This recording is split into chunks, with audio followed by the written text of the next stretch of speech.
Hindi po ako magpaparesto sapagkat ako po ay siguradong papatayin. Kasi rendition na ang kanila, hindi na po extradition. Kaya wala na akong kalayaan at wala na po akong depensa sa sarili ko, kundi ang Panginoong Diyos lamang. Kung paano itinago ng Diyos si Elijah sa evil woman na si Jezebel, nang nagpakain sa kanya ay mga ibon na lang. Ganon din ang gagawin ng Diyos sa akin. Hindi ako ibibigay sa kamay ng masasama pag ganito ang pamamahala. It's an evil, unrighteous administration. I am telling you that. Sa bantayan natin to, mga kababayan ko. 73 years na po ako. Magse-74 years na ako dito. Lahat ng administrasyon na daanan ko na. Lahat ng mga naging pangulo, mula kay Diosdado Macapagal, mula po sa malit pa ako kay Magsaysay, kay Carlos P. Garcia, kay Diosdado Macapagal, kay Marcos Sr., kay Cory Aquino, pagkatapos kay Ramos, pagkatapos kay Gloria Macapagal, pagkatapos kay Erap, pagkatapos kay Ramos, pagkatapos si Aquino, Noynoy, pagkatapos ang ating Pangulong Duterte. Wala po kaming nadaanan ganito na ginigipit kami sa aming sariling bansa ng mga dayuhan na kasabwat ang ating pamahalaan na aking sinuportahan pa naman noong nakaraang eleksyon. Tandaan mo, President Bongbong Marcos, First Lady Lisa Marcos, pati ikaw, Martin Romualdez, hindi kayo dyan ngayon kung hindi kayo tinulungan ng SMNI at ng buong sangkatauhang Pilipino. Naniwala sila sa amin sapagkat ang SMNI lamang ang may credibility noong panahong yon hanggang ngayon. Ngayon, anong ginawa ninyo?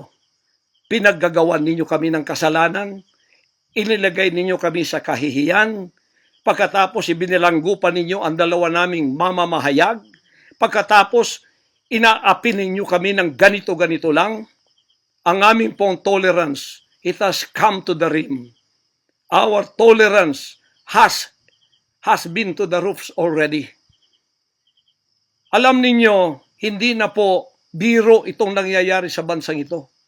Kung pababayaan po natin ang ganitong mangyayari ng mga dayuhang tulad ng Amerikano, CIA, FBI, State Department, US Embassy, gigipitin tayo with the connivance of our own President and First Lady and other members of the Congress.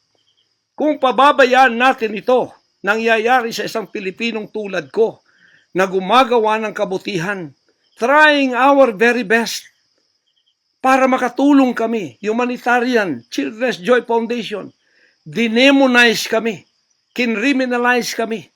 Biro nyo, ginagawa ninyo dangerous criminal organization ang Kingdom of Jesus Christ.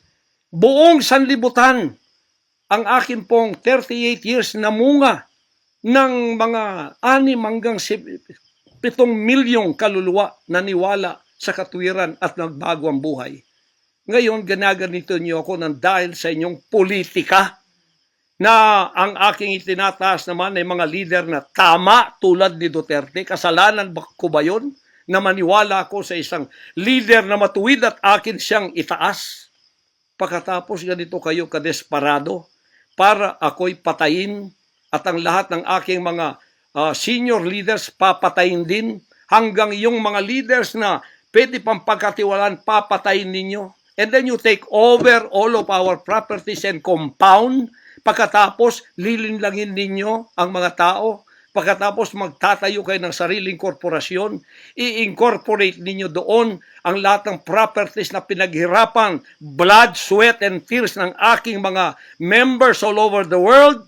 Tapos, biglang-bigla, ililipat ninyo doon sa inyong bagong korporasyon. At pagkatapos, itataas ninyo ang kamay ng isang tao tulad ni Bandari at sasabihin niyo, ito ang leader ninyo ngayon. Ano ang Kingdom of Jesus Christ? Political government? Hindi po ganon. Mangyari ng mangyayari. Hindi po papayagan ng Panginoon Diyos ang mga bagay na itong nangyayari sa ating bansa sa mga sandaling ito.